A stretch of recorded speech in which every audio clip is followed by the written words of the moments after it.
Hi, JordanCon world.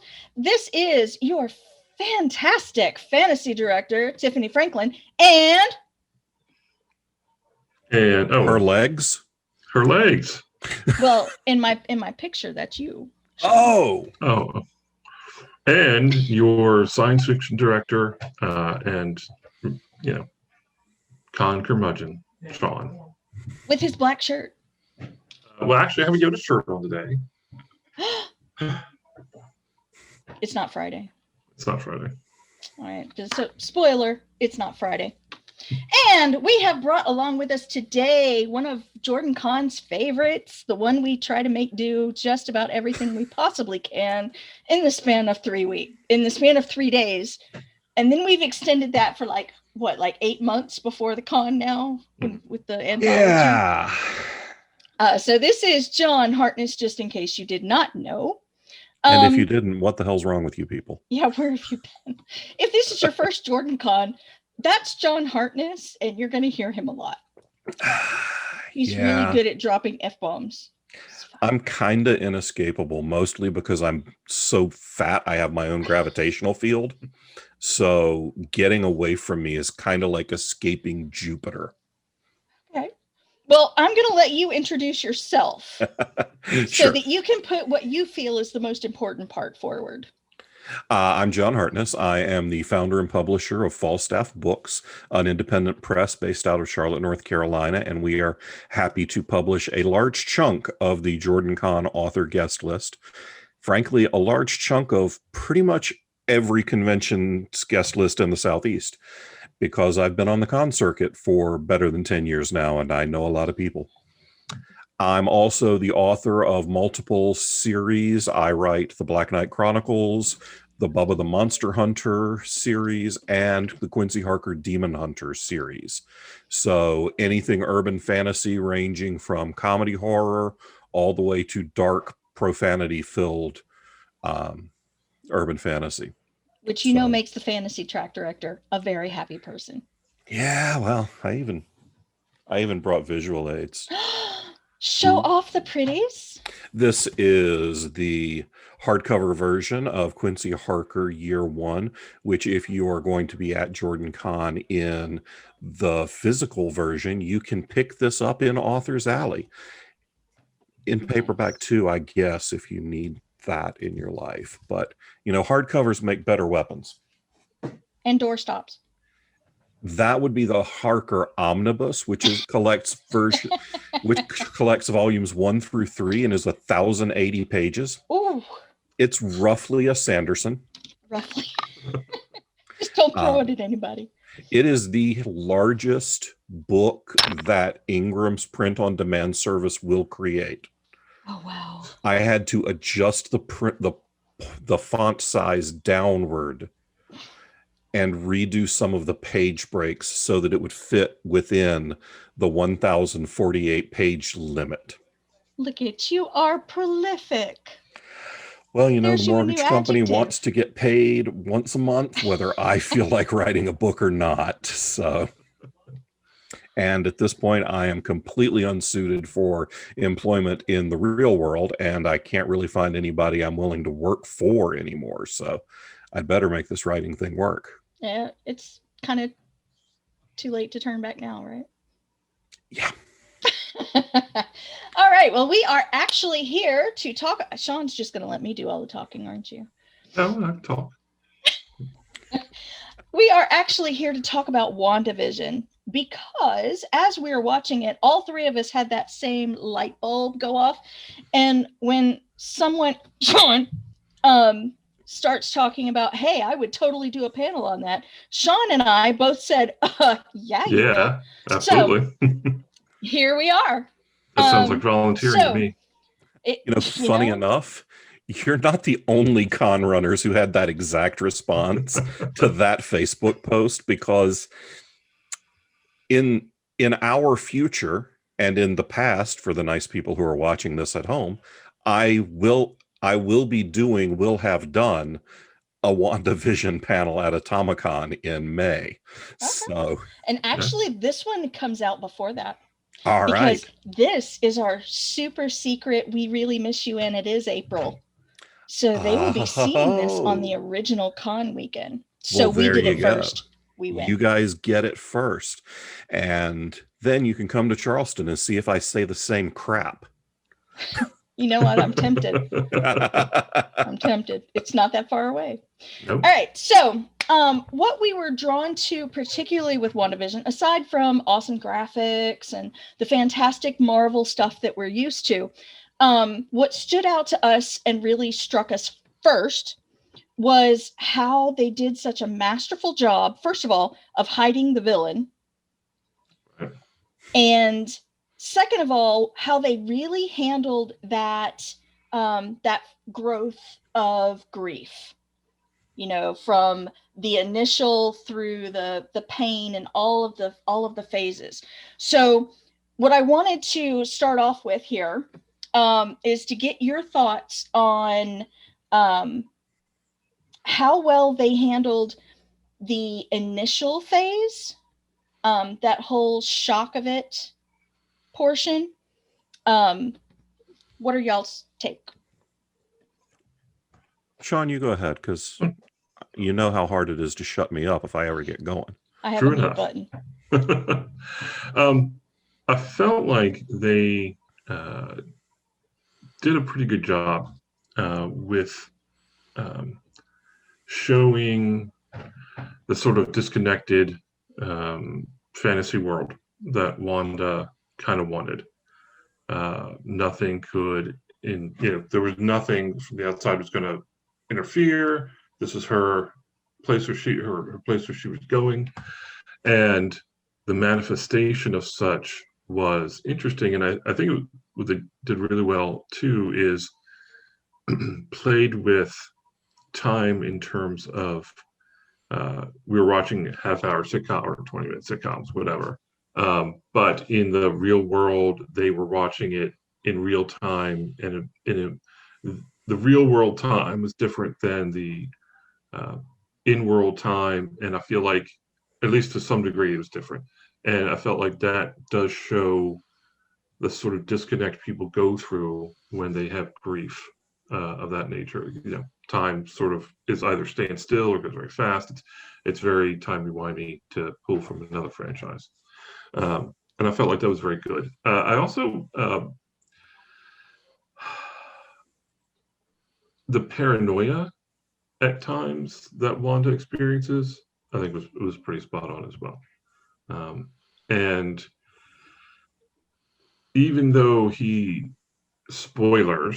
even though he is as much a manifestation of the entire construct of her mind as anything else, the spouse who doesn't quite get it because the other spouse is hiding all the grief inside aspect of Vision, that I'm just kind of bumping along, and I don't really know what's going on because you're not communicating with me.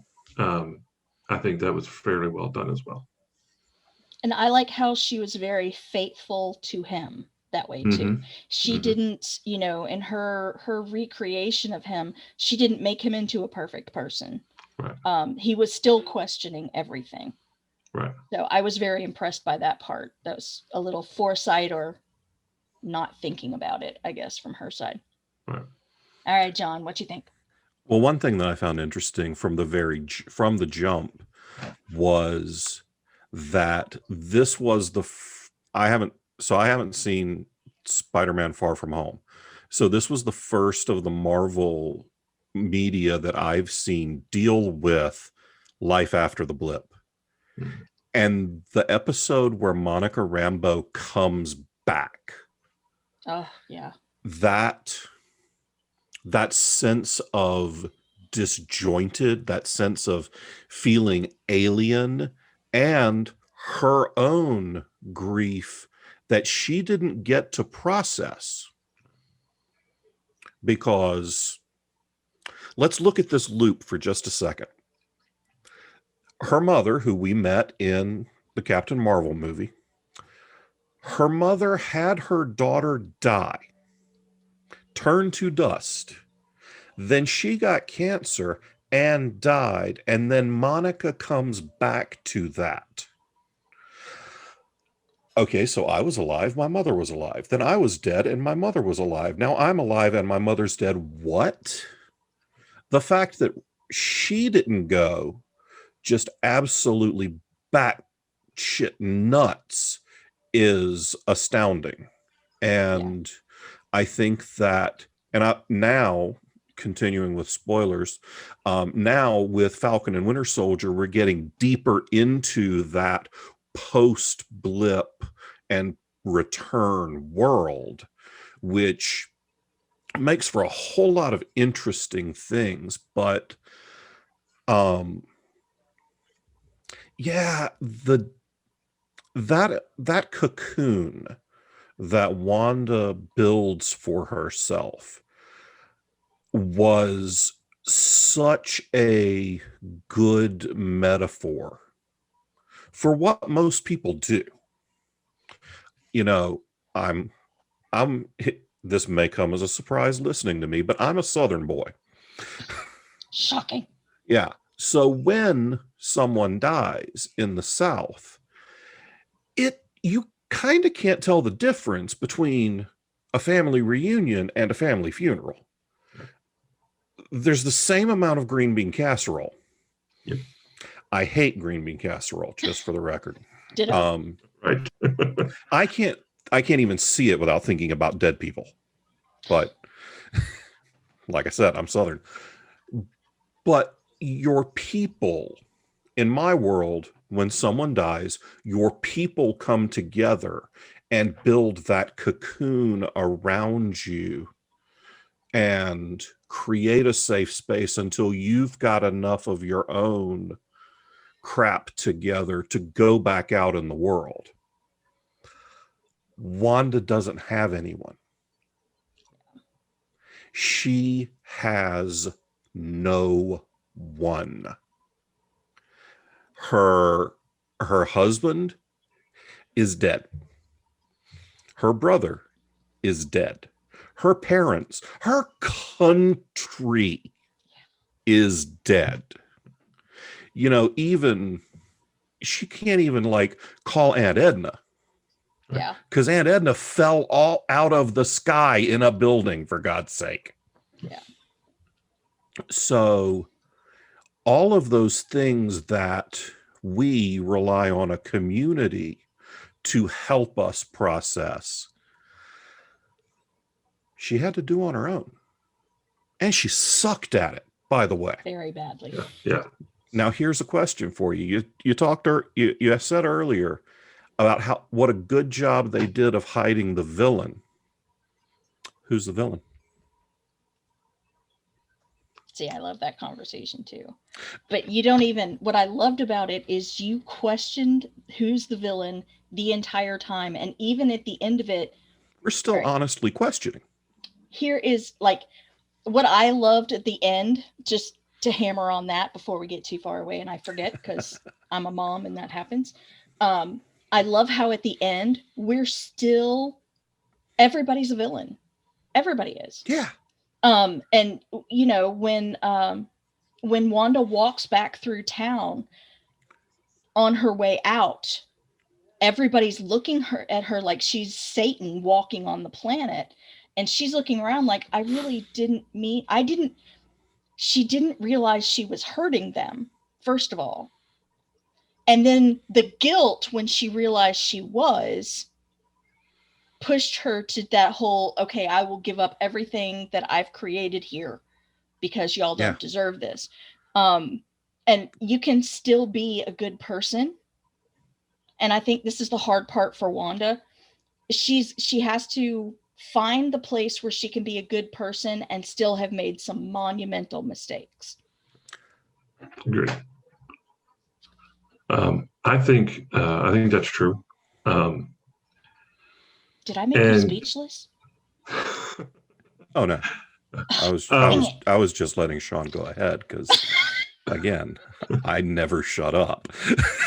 I know, that's why I was about to pat myself on the back. Wow. No. And I think that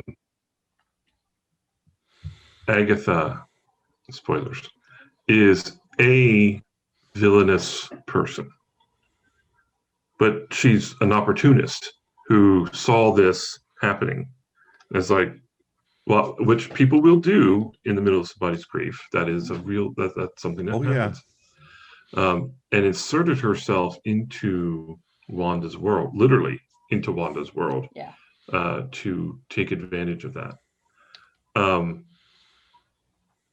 And I without think, knowing who she really was, right. which I thought was fascinating too.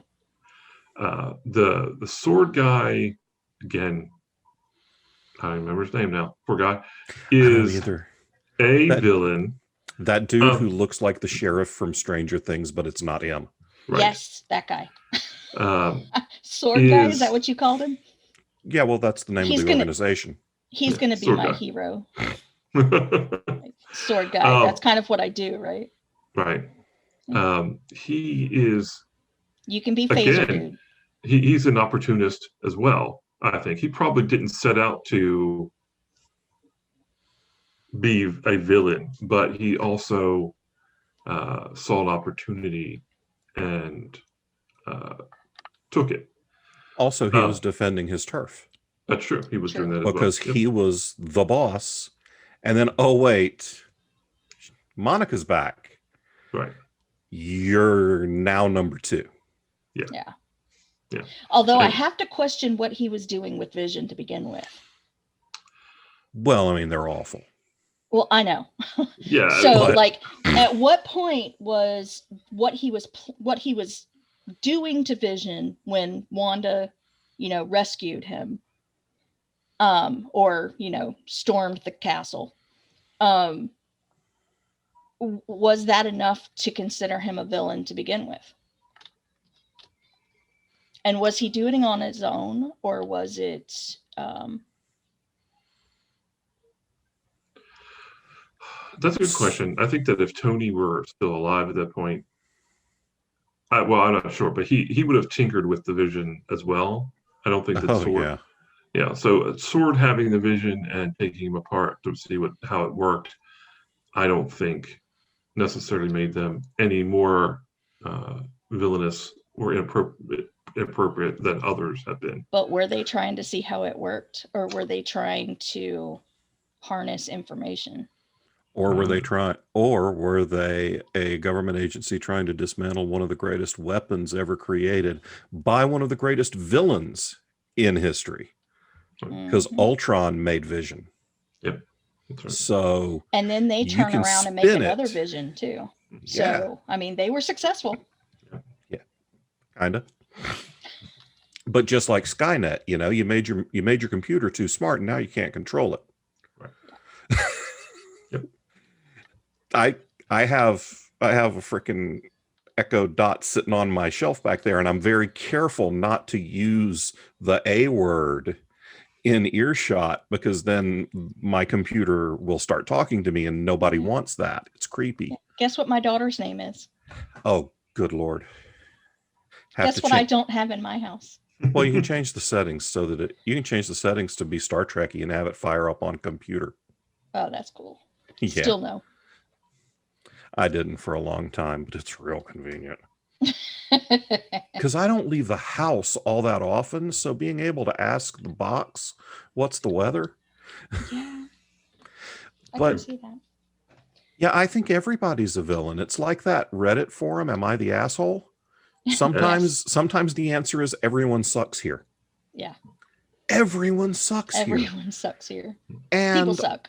All of them have such good reasons for being the hero of their story. Agatha Harkness, I 100% can sympathize with everything she did and why, and not just because her name sounds like mine. It's not. You're not at all partial. Not at all. Her magic is purple. That makes her happy with me. Me too, actually. Yeah. But it's all self-preservation. Yeah, and payback. Mm-hmm. Yeah. And we get into... I'm going to circle back to Agatha at some point too. And we get into some of the complexity of, is Wanda a good person? Because that's something that That's something that the comics continues to loop back around to. It's a big question. She is powerful on a level. The only thing we've seen in the Marvel Cinematic Universe that is powerful on her level, well, he was purple, he had a butt chin, and he snapped his fingers and killed half the universe. True story. She is Thanos level powerful as a being. When you have that kind of power, the morality becomes different. Yeah. And absolute power corrupts absolutely. I'm willing to give it a shot, though. I'll be happy if someone wants to grant me that kind of power. I will. Like, I will be your experiment into relative morality. well, I think what makes Wanda an interesting approach, as much as, you know, her magic makes you not want to think of her as human, she is very, very human. And when we meet her, she's what, 16? And she has this phenomenal cosmic power. And I mean, her brother can run really fast. Mm-hmm. Really fast. So, like, you know, so I think for her, we're watching a teenager grow up with an insane amount of power, and nothing can restrict her. To go, you know, hopping a little bit, we're talking Phoenix here a little bit too, from DC land. Without a proper teacher, without a proper, you know, somebody who understands what she's going through and can train her how to handle it, she's going to keep making very human mistakes. She tries to be a nice person. She tries to do the right thing, and somehow it screws up. Well, and we're getting that movie next. You're getting that movie next. So. Where she, God, was it Civil War at the beginning, where she throws the bus into the side of the building and causes all that damage? She didn't mean to do that. She didn't want to hurt anybody. She was trying to throw the bomb away from people. Exactly. And she just missed. And you know what? She's at this point, Civil War, she's still 16, 17 years old. Yeah, she's a kid. I mean, how many of us were that good with what we knew when we were 17? How many of us had lived through the trauma she had lived through? Oh, God, yeah. Can you that imagine age? Staring at that bomb? I mean, like, wow. You've watched your parents get blown up. You've watched your brother get shot to death, and your city fell out of the sky. Yeah, can't say that enough. And hey, now you go help save the world. And she's been radicalized too at that point. Yes. I think that is something else that it's a theme that runs through this. Is the fact that she had been radicalized as a young child, turned into a terrorist, and then through an act of conscience decided not to be that, or because the terrorism went too far to be, you know, because Ultron was going to go too far. That's like, okay, maybe this was a mistake. Let's switch sides. But she's still been radicalized at that point. And I think, and we don't necessarily have to get into this at the moment, but to some degree, Agatha tries to radicalize her again to take her. It's like, okay, you're a witch like I am, so let's go ahead and let's be witches together, you know, that sort of thing. I kind of got a little Asmodean vibe off that. Yeah. You know, I'm going to live forever in prominence because I taught you what to do. Yeah. So you were going to have to look at me fondly for the rest of eternity. Oh yeah, and not kill me. You see how that worked for him. Wheel of Time reference. Did you see that? It was seamless. I am so proud of myself. Go me. Anyway, but it was that whole, I get that whole, you know, I will be your teacher, but you're going to share this with me and you're going to do what I tell you to do. So yeah, it's that whole radicalization, and she is probably looking pretty ripe for the picking there. Yeah. A little that. I mean, she's young, she's alone, she's scarred. If you're Traumatized. Agatha, you're able to find out anything you want because magic. So you know that she was radicalized as a child and then put through even more trauma. Yeah, absolutely. Oh, and by the way, you were turned to dust Right. after watching your the person you love die. So Right. Yeah. Oh, yeah. And this. Oh, and then we're going to drop you back into the world 5 years later. Have a great day, honey. Oh, and they cut your Left when you husband were apart like a tin 17. can. Right? Like, so adorable. You went from 17 to 23. At least you can drink now. that's right. Because you're damn sure going to need it. Oh, Yeah, I crazy. mean, so look, everyone who's ever lost anyone has said the words, I would give anything. I would do anything. She just did what we've all said we would do. Unconsciously. We couldn't. Yeah. We can't do that. She can. And maybe the whole show is be careful what you wish for. Maybe that's what they're telling us. Maybe that's the message the showrunner has for the viewers, is not just here's this journey, go along with us. Maybe it's, you know that thing you say? You don't mean that. Yeah. Right. It's like in the Belgariad, when they're training Garion to use magic, they say, look, don't raise the dead. You can. You can do it. Just don't. Don't do that. But here's what happens when somebody sticks a sword in somebody and then you raise them up. They still have a sword in them. What is it the genie says in Aladdin? It's not a pretty picture. I don't like doing it. Yeah. Yeah. It's, sometimes the solution is worse than the problem. But yeah, there's the other piece of it that's fascinating, and you'll never get me to believe that they knew this when they cast Paul Bettany the first time. I will never believe that they had their shit that much together. But having an actor of his caliber to be able to play Vision and go through the roller coaster, because it's always been a really fine line with that character of how do you make us care about a robot? Yeah. Other than Wall-E, but Right. And him coming through walls is suddenly cute and not at all creepy. yeah. Yeah.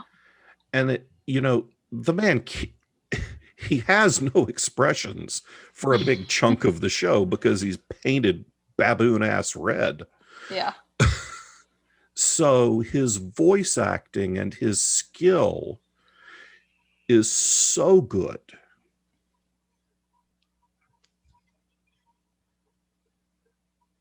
Oh no. He froze. It's Paul that Bettany. good. It Yeah. was so good. It was that He good. froze. He froze, John. Yeah. Now you're speechless.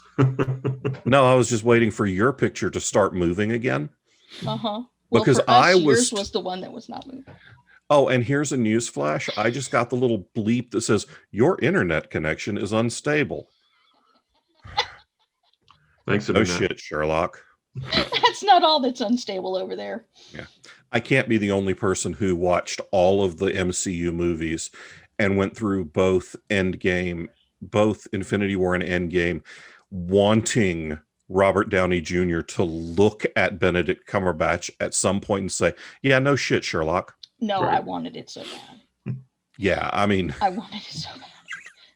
It needed. I am just very disappointed that they didn't make that happen. I've got to imagine that somewhere on a cutting room floor, there's a there's a snippet Right? there. Somebody. Or Evans said it to both of them. Especially, Right. they had that perfect scene where the two of them are arguing, and Spider-Man walks up and Downey turns around and is like, no, the grown-ups are talking. That was your shot. Right. But In anyway, fact, we digress. Spider-Man could have said it. That would have been hilarious. Yeah, no shit, Sherlock. But we Lost digress. Opportunities. We're not the writers. Oh, no, we're not. We could be. Someday. Russo's, call me. The funny thing is you think they're watching. Hey, I'm going big time I sooner or have later. just as big a chance of getting somebody to see it here as I do when I talk shit on Twitter. Hey, I will do my best to help you talk shit and get attention. So, Sean, you wanted to come back to Agatha. I think I want to touch on again her own, how again on radicalization, how she is, because she had to survive, essentially radicalized and becoming this. I mean, she was already probably I like dark magic kind of person, and then they try to kill her, and she's like, "See, this is why I like dark magic, because." And then of course she carries that on with her, and the late, how one person becomes radicalized to do something, and then they pass that on to the next person, and the next person. And I think that she's an interesting character from that point, because she, if we're talking about mental health here, she has her own quite literal demons that she's probably never dealt with herself. And so that is just another piece of this puzzle of people who are, I don't want to say damaged, I don't like to use that term, but are a little bit off center, or they've got some, they've been beat up a little bit, sort of crashing into each other. I think actually, I agree with you on not loving the term damaged, but I think actually in this case, because this isn't a chemical imbalance, Right. This isn't, normal mental health issues. This is an outside force has done awful, awful things to these people. That's true. So it's a trauma response. It is a trauma response, right? Kind of like the entirety of the last 13 months. And that's interesting too. True story. If the pandemic had happened prior to the show, I would say the way that, or prior to the movies, I would say that the way they had the 5-year blip end would be, there'd be some relationship to what we were going through. But in a lot of ways, it's the opposite. We had this thing in our entertainment. Now we're dealing with this great trauma as a world that's been going on for the last 15 months. And how are people going to react? I think this is one of the reasons why these shows. Sorry, I'm just talking all over you. Keep going. No, it's okay. I know. I was going to say, I think that this is how we're going to deal, or how people are going to deal with coming out of this trauma, great trauma, is going to be interesting as well. And you're going to find, well, we don't know anybody who has great cosmic powers, but we do have a lot of itty bitty living space. Sure. That's true. But you also have a lot of people who make up worlds. Yep. And all of us who make up worlds are trying to figure out how we're going to deal with the last 13 months in fiction. I write 3 different series of books, all of them set in the real world in the present day. I have to at some point figure out how I'm addressing the pandemic. In the Black Knight Chronicles, it's easy. I'm ignoring it. It doesn't exist in that world. There are only 2 more books. One of them was complete before we went into lockdown. I've only got 1 post-COVID book in the contract.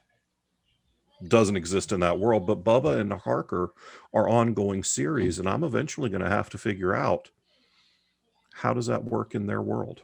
I've watched television series try to figure out, some with varying degrees of success, how are they handling what we're all trying to figure out how to handle.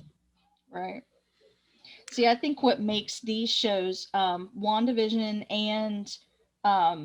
and watching the blip through, Falcon and Winter Soldier, I think we can identify with them more.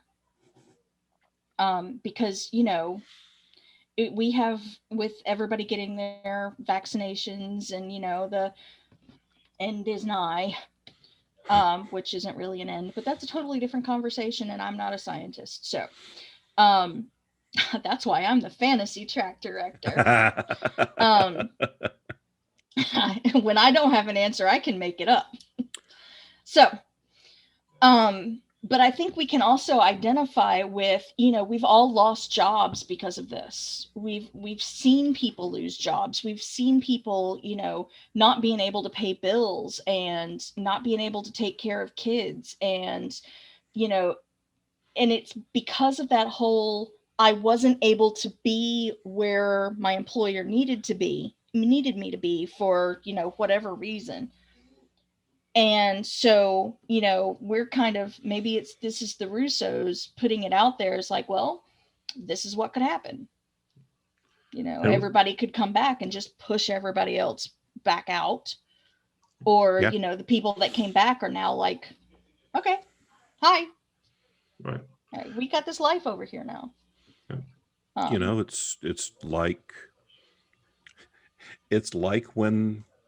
It's like when a teacher goes out to have a baby and they miss half of a year. Well, when they come back, if they're not coming back after a summer break, if their maternity leave ends mid-semester and they come back, well, this substitute's been doing the job for months. So, gotta go. My seat. Thank you for keeping it warm. Now imagine that for 5 years. Yeah. And you thought the person was dead, because they were. And I don't know if they intended to do that or not, but Monica's mother losing her daughter and then dying before knowing that she's actually alive, that kind of thing happens all the time to soldiers and other people, and refugees. You lose someone in your family, you think they're dead, and then you pass and they come back only to find out that this person you loved is gone, and they thought you were dead the whole time. And that again is very traumatic. And maybe one day Monica gets her own series, because we didn't really deal with that very much. But I really and it's hope interesting, pulling something totally out of a totally different wheelhouse. I've been binge watching. You like that, don't you? Uh-huh. I've been watching Outlander while I've been sick. Yeah, it's a little different. Yeah, right. But it was totally the same kind of situation where, she, spoiler, just in case you're ever going to watch that, she comes back and there's a 20-year gap for both of them. Mm-hmm. So, he's moved on with his life and done what he's had to do. And let's get it straight. This is 17th century Scotland. It's not happy good times. Right. And she's moved on with her life in 20th century Boston. And now they had something, and now they have to figure out if they still have it or not. It's that same, time gap. And then all of a sudden, whoa, this person's here. Hi, honey. And you, again, spoiler, you find out he's married. You find out that, he's got 2 other kids. And, she left hers in Boston in the 20th century. So I was going to say, didn't she have a kid too? Yeah, they had a kid. Okay. And she gave birth to her in the 20th century and then left her in the 20th century. Gotcha. So I have been in the room when the show has been on. It's I not have the watched. highest point of my life, but like, What I saw of it was fine. I mean, it wasn't as my period jam, dramas but go. wasn't my jam, but my wife loves it. So rock on. Yeah. Um, I like being versatile. And plus, when I'm sick, I don't want to have to keep up with much. Okay, look, that is my limit. I watched better than 12 hours of professional wrestling over the last 4 days. I am not going to give anybody any crap for what they want to watch on television. Do the thing, dude. Fortunately. But I've noticed, and in this case, it's my weird timing that I just happen to be clicking that button on Netflix while I zone in and out. But I was noticing the same kind of blip for them, and it was on a lot smaller scale. But when she shows up, the characters in Scotland don't just come out and accept her. Not all of them, because she was dead. And if she really loved him, she wouldn't have been gone for 20 years. She wouldn't have assumed anything. So they're having a really hard time swallowing that. And I think to tie that back into Marvel land, I think we're having that same, difficulty. When we get into Falcon and Winter Soldier, you have Sam's sister who's had to do everything on her own. They lost their dad. Sam disappeared. And for 5 years, she's been raising 2 kids, running a boat, and paying all the bills by herself. And then Sam just wants to come in and say, "Oh, I gotcha. Don't worry. I'll take care of it all." He just wants to swoop in and be the hero. And I kind of like it that the bank didn't let him, but that's a totally different panel. So, by the way, you have this 5-year gap in your employment history. Well, I was dead. Right? Like, I didn't exist, and now I do. Yeah. And but you have this 5-year gap in your employment history. And your credit history. Yeah, I'm sorry, sir, your credit score is blown. Yeah. You defaulted on everything. Everything. You're never getting another loan. Yeah. Independently wealthy. You need to look into that. Mm-hmm. So kind of we got about 15, 20 minutes. This is when we start asking the audience for questions. Right. Does anybody out there have a question you want to ask John? Hit me up. Anybody. Let's go. But you in the back. No, you in the back. No, not you, the one sitting next to you. Yeah, that one. That one. Okay. Now, I'm also fascinated to see where the people of the town go. How do they deal with this? It's true. Because they were also pretty traumatized. Right. But also the town kind of sucked. Yeah, it wasn't like she downgraded it. Yeah, she didn't pull people out of a penthouse on Park Avenue. They were unemployed and the town sucked. And then she dropped them into the Dick Van Dyke Show, which, okay, I'm going to give that a hard pass, but some people are down. Ditto. Yeah. The bras alone are new. But at the same time, how many of them, which we won't see, are going to think, I really preferred it in Wanda's world than in the real world. And if you ended up with a spouse or a significant other where you didn't have one before, or were successful in some way in Wanda's world, and now you're just back to Joe Blow, that's going to mess with some people. Yeah, I think so too. There's a lot of people who are all too happy to let someone else make all the decisions for them. Yeah, that is true. And I'm just going to leave that one laying. Just going to let that one float out there into the world. I know one little guy better call his sister. Just saying. Call your sister. For real. But for me, the point at which I posted on Facebook, no one needs to even try for the long form dramatic presentation Hugo for next year. It's done. Yeah, it's done. For me, that was episode 8. That was really good. It wasn't the finale. No. Because now the Vision conversation with Vision was great. Yeah. But going through all of that, what the Wanda This Is Your Life episode, you know, it did a lot of what Infinity War did, because Infinity War spent a lot of time making Thanos a very sympathetic villain. Right.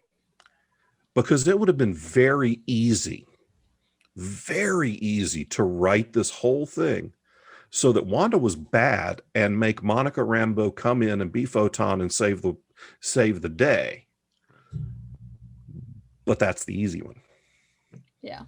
Leaving us several months later trying to decide if there was a villain, who was the villain, if there was a hero, who was the hero, or are they just all people?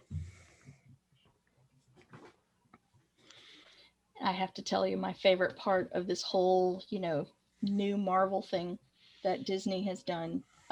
You can talk crap about Disney all you want to. They've done this really well. I love when you can make a guy that's been on a pedestal for so long into a real person. It's one of the reasons, hi, I'm a teacher. It's one of the reasons I love teaching history. I don't want my kids to see George Washington as that statue over there or that monument over there. I want them to understand who he is and why he did that. Why did he volunteer to be, or not volunteer? Why did he accept the presidency? Why did he do this? So when it comes to these characters, I love seeing Iron Man as a person. Mm-hmm. And yeah, he's a cocky son of a bitch. And if I ever met him, he would swallow teeth. But he probably wouldn't have anything for me anyway, so it's a different conversation. I've never seen better casting. Oh, they did such a good job. Yes. Literally, in my life, when I heard that announced, I was like, yeah. He's been Tony Stark since what, the 80s? Yeah. Yes. He's been since he walked across that football field with his fist in the air. Amen. Like, we knew it. Yeah, I remember when they announced that, I was like, wait, and did that not already happen? The whole thing, because he had gone through his Tony Stark redemption arc already. Right. Because Downey was uncastable. Yeah. Oh God. He was so jacked up he couldn't get insured. Yeah. Yeah. I remember when he was on Ally McBeal. And things were going so very well, and then he screwed up, and then boom, he was gone. Yeah, he did a little movie. I had to watch Ally McBeal, by the way. I did not do it voluntarily. Whatever, you do you, boo-boo. Again, 12 hours of professional wrestling. Yeah. He did a little movie called A Guide to Recognizing Your Saints. And that was the first thing I had seen him in years. I think Shia LaBeouf is in it, and I highly recommend it. He's brilliant. The sound of that. He's brilliant in the film, and for me, it felt like, okay, Robert Downey Jr.'s back, and he's kind of self-aware. Let's see what's next. Now, what's next was, Iron Man, little project. Little tiny thing. Keep him busy for like 3 months tops. Well, that's what Bettany thought it was. They hired him. He was unemployed, broke as hell. They called him in on Jarvis to do some voiceover work, and then they kept calling him in to do more little voiceover bits, and then all of it, and now all this. It was A Knight's Tale. We know it. Yeah, it was totally his ass in Knight's Tale. Totally. We could recognize his ass before we could recognize his face. Before I knew his voice, we were good. Um, you're totally right. But I think they hit it with everything, and like, I can't think of anybody. Benedict Cumberbatch pulls off the whole, cocky doctor. I loved that portion of Doctor Strange where he gets knocked down quite a few pegs, and has to start from the dirt. I mean, his face is grotesque almost until he, gets his act together. And I think for just Marvel in general, they really picked a lot of actors who their personal lives came really close. Just like Robert Downey Jr., their personal lives came really, really close to what they were trying to cast anyway. Even if it wasn't the same situation, it was the same emotion and the same response. And they redeemed 2 Human Torches. Because every Fantastic Four movie has been awful, but they redeemed Chris Evans and Michael B. Jordan and turned them into incredibly bankable stars when those boys wasn't getting all that many phone calls after playing Johnny Storm. Yeah, I wasn't impressed with Chris Evans there at all. No, and then the turnaround for that alone, because I was like, oh my god, not the guy who plays Johnny Storm. This could be a disaster, and it was totally not a disaster. Yeah. So, to circle back around to WandaVision. Woohoo! That's what we're talking about. That's kind of what it says on the title of the video down below. I think that they took some incredible risks. And Disney and Marvel as a whole took huge risk coming out of the gate with a show that did not make any damn sense for the first several episodes. And then, like, I stopped watching episode 1 and didn't come back to it for a couple of weeks until I kept seeing all these people who I knew were not morons saying how brilliant it was.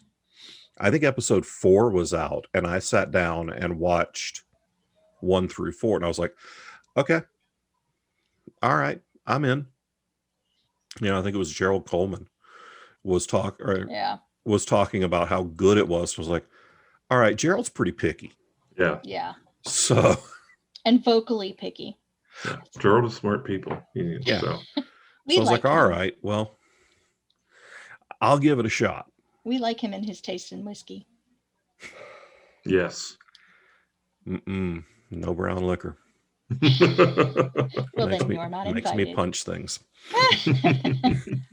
Just whites for you. It's all good. Yeah, but coming out of the gate with something that was, even when it got going and became a comprehensible narrative, it still wasn't a traditional superhero show. Mm-hmm. Falcon and Winter Soldier is much more of a traditional superhero show and was supposed to air first. Right. They had some editing to do. Have you seen that? They had they had to edit out the virus that the black flags were going to release on the populace. Mm-hmm. So they had to go edit all of that out, which is why WandaVision got put first. Yeah. Gonna need to reshoot some stuff, guys. Yeah, let's not talk about pandemics being caused by revolutionaries. Yeah. Probably not good. That was probably not a good idea. Or that was probably a good idea to cut that out. Yeah, it was a good idea until. I think it goes back to the first Spider-Man movie. They had to recut the first Spider-Man movie because the Twin Towers were in it. Oh, yeah. Mm-hmm. Yeah, and I remember because the wasn't there a movie poster, like a teaser poster? Yep. That had the web between it that was released. Mm-hmm. Yeah. And then. Yeah, that image was out there. Yeah, that's brutal. And Sometimes the real world impacts art. Yeah. But that was a risk for Disney. They could have just held everything until they were ready. And gone until Falcon and Winter Soldier was ready and then just gone. It's not like they needed the money. True story. They needed to fill space between the next Mandalorian release. Yeah. But yeah, it was risky. It was smart. And it paid off. You know, I think so. They pulled it off. I mean, I don't think Wanda coming first hurt her in any way. No. It was a very big risk, especially with those first 2 episodes. Yeah. Because it wasn't until the end of the 2nd episode, beginning of the 3rd, that you really start going, wait, this isn't just them throwing us candy. Like, there's something going on here. Yeah. Before we leave, one of the things. One quick thing, though. Sure, fire away. I also don't think the show works if it's not a weekly release. Oh, as a movie, it would have bombed. Or if it's released, if every episode was released at once, I don't think it works. I agree. Right, because people would have binged watched it like a movie. And then they would have talked about it for 2 weeks. Yeah. Right. But when it was part of your schedule for 2 months, then we're talking about it 2 months later. Exactly. I'm totally with you. And Now go ahead. Your thing. Well, I think they're the way they're laying out, Falcon and Winter Soldier and Loki is going to follow that same pattern. And I think they learned it from The Mandalorian. Yeah, probably. Yeah. Because that was the first one that they didn't just, here's this thing. We made this thing. Here's some, I use this a lot. It's throwing candy at people in a parade. Okay. Right. You can throw candy all you want to, and the kids will be grateful, but they're not going to remember your face when they see you on the street later. However, if you set up a booth and deliver it at 2:00 every day, watch what happens. I might know a thing about giving kids candy. I now want candy at my panels. This is gonna be up there with Brandon's sticky notes and Sharpies. Sure, whatever that means. That's what he requires for his signings. Oh yeah, no, that I've seen people who actually have lines at signings. I've seen them do that, and it's really smart. It's totally smart. The rest of us, it's not such a big deal. Yeah, it's not. I do keep a notepad so that I can make people spell their names so that I don't have to screw it up in the book. And every once in a while, you'll get somebody say, "Well, my name's Sean." I was like, "Yeah, with or without the H, asshole." All right. Are we talking about the Sean that is the Welsh spelling, the Scottish spelling, the Irish spelling? I just tell them about my friends Mike, and Mike, Mike, Myke, or Myk. Yeah. I have 2 friends named Sean. One's a boy, one's a girl. Coincidentally, they're together. One is the SEAN, Sean, and the other one is SIOBAHBHAN. Okay. She's Welsh. I've never heard that one pronounced Sean. It's Sean. Okay.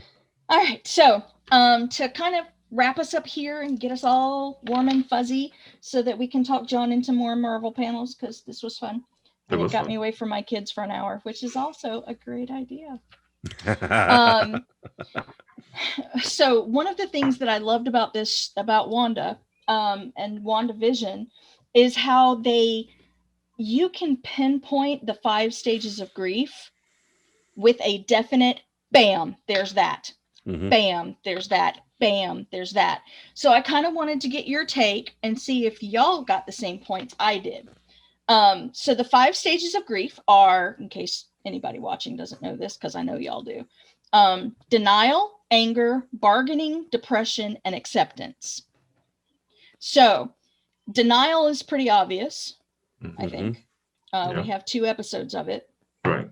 The whole beginning of it, we don't even know what the heck is going on. We're just along for the ride. Right. And then anger. Where do you think anger started? Oh, with I would say with the appearance of her brother, it starts a little bit. It simmers until finally she. She throws Geraldine out before he appears. So probably with Geraldine. Okay, so somebody pop in the bubble. Right. Okay. I What do you think we see anger in flashback, and I think she goes out of order. Okay. Because I think anger happens when she sees him cut to pieces. I can see that. Because technically she's already started the grief process. Right. And then it's, she had 5 years of denial because she was dead. You don't get to deal with things when you're dead, John. I know That's we're another- I write a fantasy. lot of vampires. My people have been dealing with stuff for a long time. Okay, we're Dracula, not going to though. argue about whether vampires are dead right now. Vampires don't poop. Therefore, they are not dead. Or they are dead because they don't poop. Vampires are totally dead. Exactly. So they don't Yeah. count. I mean, they can walk across the bottom of a swimming pool. Which I just think is cool. I did that. I was know. It was fun. But anyway, that's me. I think that we see it in flashback, which fits that. in the storyline progression. Right. Is what was that, episode 3? No, that's episode 5, isn't it? Yeah, it comes pretty late because it comes right before Sword Guy introduces that he's building another vision. Okay, yeah, all right. Because they have to kind of introduce that whole thing. Because if you remember, when we first get the Sword team involved in it and they have their little tent set up, Sword Guy has, we really do need to find his name. Poor guy. Nah, we don't. We're good. He's evil. He's the villain. There you go. We'll just call him Hopper. He has a video showing Wanda losing her mind and destroying the lab, which we find later is not at all what happened. Right. Not the way the video showed it anyway, which I found was kind of interesting, but totally different conversation. So my question there, was she angry about him being dead, or was that anger channeled towards their treatment of him? Yes. So you think it was the same thing? Mm-hmm. Yeah. I mean, for me, my stages of grief are denial, anger, and eventually acceptance. I'm sure I crammed those other 2 in there somewhere for about 15 minutes. But mine is, this couldn't have happened. This happened. I'm pissed. And I stay pissed for a long time. So, and it's the littlest things. It's the little unreasonable things that'll set you off. Right. And this was a big, reasonable thing. Oh, yeah. Yeah, I could totally see her tearing up the lab. I would be surprised she left 2 stones stacked on top of one another in the whole building. Here, here. Bargaining.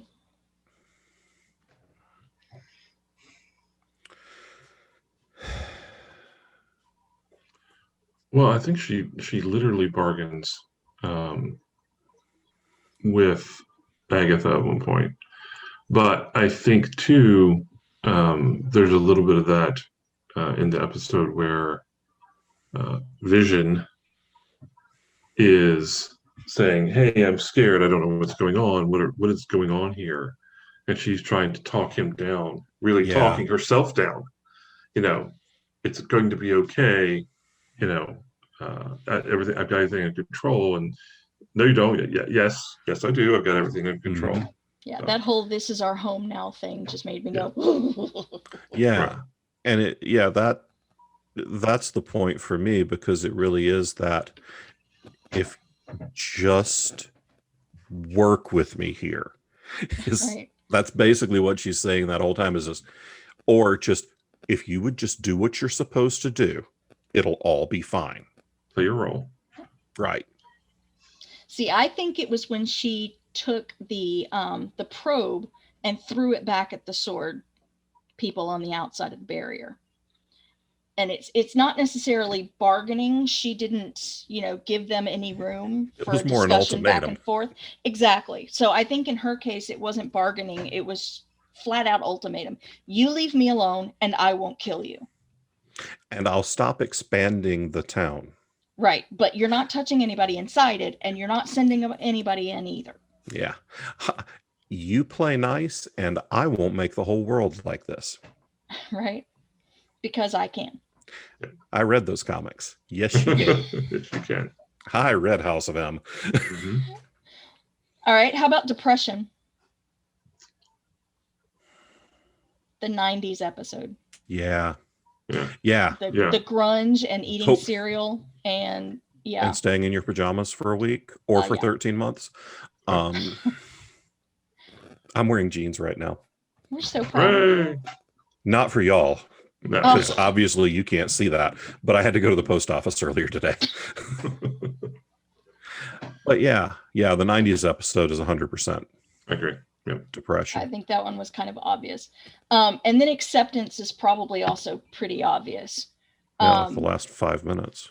Yeah, with her walking everybody back to their house and putting the boys to bed and, kissing Vision goodbye. Yep.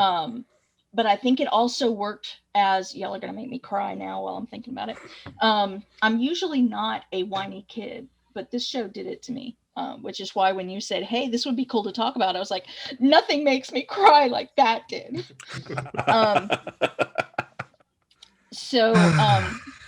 It's kids. It's kids. Sean, have you noticed anything where there's a kid in danger? I'm just like, I can't watch this. I can't. Oh yeah, see, that totally didn't touch me. See, the Joker, Heath Ledger's Joker made me wake my kids up at midnight and hug them. And I sat outside their door for an hour. Like that craziness is not getting my children. Did he do something to kids? No, it's just that he was that psychotic that he wouldn't care. And I'm like, I felt this, he was so good. I felt this overwhelming urge. I had to protect what was mine from that crazy thing. Because those people are out there. Yeah. And they probably live down the street from me. I've seen their Facebook posts. I'm not on Facebook with anyone in my neighborhood. I made the mistake. I don't do that anymore. That whole know thy neighbor thing, I don't want to. Mm-mm. But I think for her, that whole acceptance, she knows that, and also put a pin in that. She knows that her not being willing to let go has caused all of this pain for other people. She doesn't give a crap about the rest of the world. And it's not until she's directly confronted with the pain of the other person, of the other people in the town, that she even, considers that they're not better this way, which is kind of psychotic.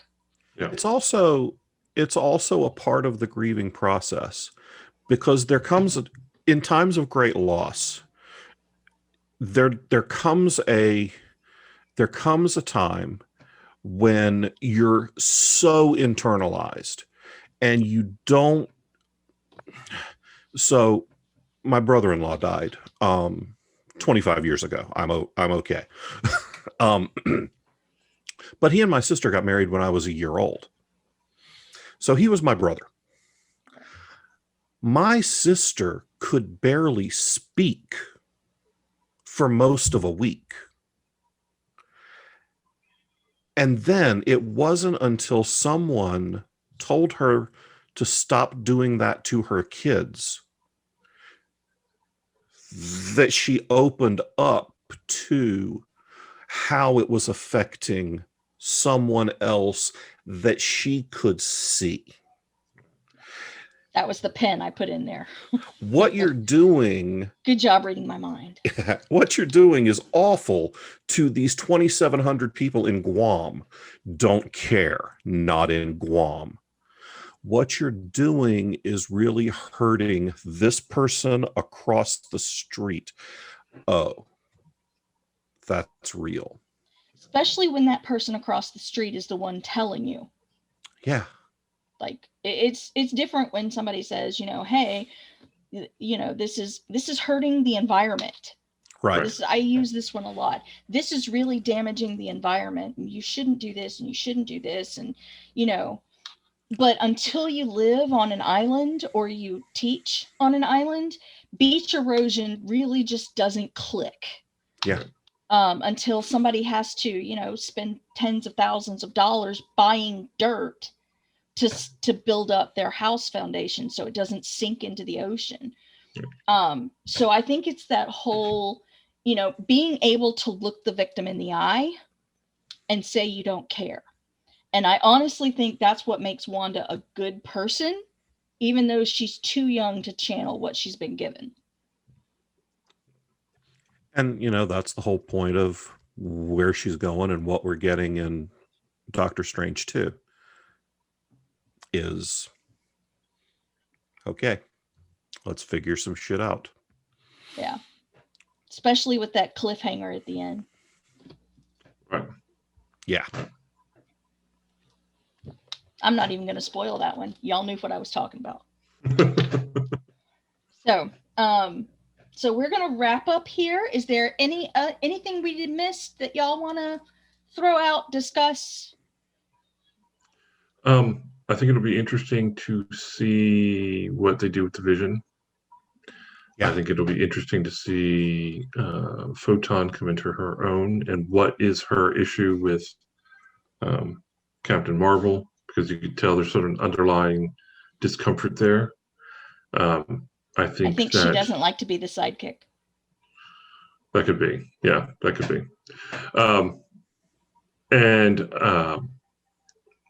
Just that I do think they could have, I don't know, maybe done a little bit more of showing that the repercussions for what Wanda did, because currently, other than the emotional ones, you did this bad thing, you learned your lesson, fantastic, you've leveled up now. Right. So she's essentially been rewarded for psychically crushing people for a week or so. And at the same time, I don't want to see her entire MCU story be your damaged goods, and this is how we pinball you around the MCU, because that's what you are, our damaged person. I don't want to see that either. I would like to see her come through to the end and then be given a legitimate hero role at some point. A nice redemption. Mm-hmm. I also think that we're going to circle back with Vision and Wanda. I think the new one is going to remember and be curious because he hasn't felt those things himself. Right. And so he's going to be curious about her. He's never actually met her besides flying next to her while he was attacking the other one at his face. So we know this because her kids, actually, the boys, play a very big role later in Comic Land. And I don't think we've seen the last of the boys. I want Jimmy and Darcy. I love Darcy so much. I want Jimmy and Darcy to come out and be the new Coulsons, and they're the humans who are kind of trying to work all, not Maria Hill and Sword Guy level machinations, not Nick Fury level machinations. They're just like, oh God. There used to be a comic book series called Damage Control. Mm-hmm. I want them to be damage control. More than comic relief. I need that would them be fantastic. I didn't think about that. awesome. Yeah, that'd be great in Damage Control. Yeah, but you know, you need that if you're going to have superheroes, stuff's going to get blowed up.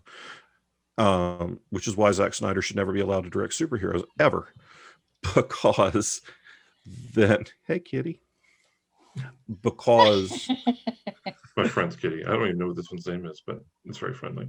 kitty, but you know, somebody's got to deal with that. I did a short story once about supernatural janitors, the cleanup crew who show up after zombie attacks, because somebody's got to get rid of all of that stuff. Who's the one burying the bodies and burning stuff and destroying evidence? Yeah. It was a fun little story. That's available in my short story collection, Hazard Pay, which you can find in ebook on Amazon or at the Falstaff Books table at JordanCon. And online at www.falstaffbooks.com. Just click the link for the Square store, and I'll be happy to sign it for you and ship it right out. And he really will too. Really quick shipping. Ask me how I know. Because I have ADHD, and if I don't do it right then, it'll sit there for a month and I won't do it. So you see that pretty hardback one right there? You already have my address. I'm going to see you in a couple of months. This is true. And then you can hand deliver it with love. See? All right. Well, that will be it for us. We will be back to talk about other stuff, you know, at some point. And we will see you in July. Yay. Bye, everybody. Read the FAQ. Please do. Don't ask us about memberships. We know nothing. I know less than that. Yeah.